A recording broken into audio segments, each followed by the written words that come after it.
ఒక లక్ష్యం లేకుండా, జీవితం పట్ల ఒక నిబద్ధత లేకుండా, మనం చేసే ఉద్యోగం, వ్యవసాయం, వ్యాపారం, సంసారం ఏదైనా సరే దాని పట్ల ఒక అంకిత భావం లేకుండా, ఒక శ్రద్ధ, ఒక భక్తి లేకుండా పనిచేస్తే ఏదైనా అంతే అవుతుంది, అగమ్యమే అవుతుంది.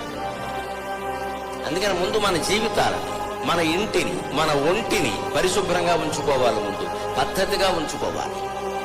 లేకపోతే ఏ ప్రమాదమైనా జరుగుతుంది, ఎంత ప్రమాదమైనా జరుగుతుంది.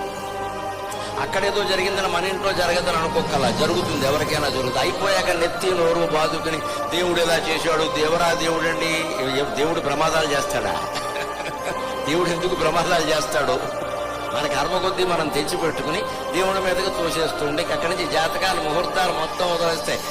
ఈ నమ్మకాలన్నీ మనకు బాగా ఎందుకు పెరిగిపోతాయి అంటే మన బలహీనత వల్ల. మన బలహీనత, అసలు జరిగిన లోపాన్ని గ్రహించలేక కొందరు, ఒప్పుకోలేక కొందరు.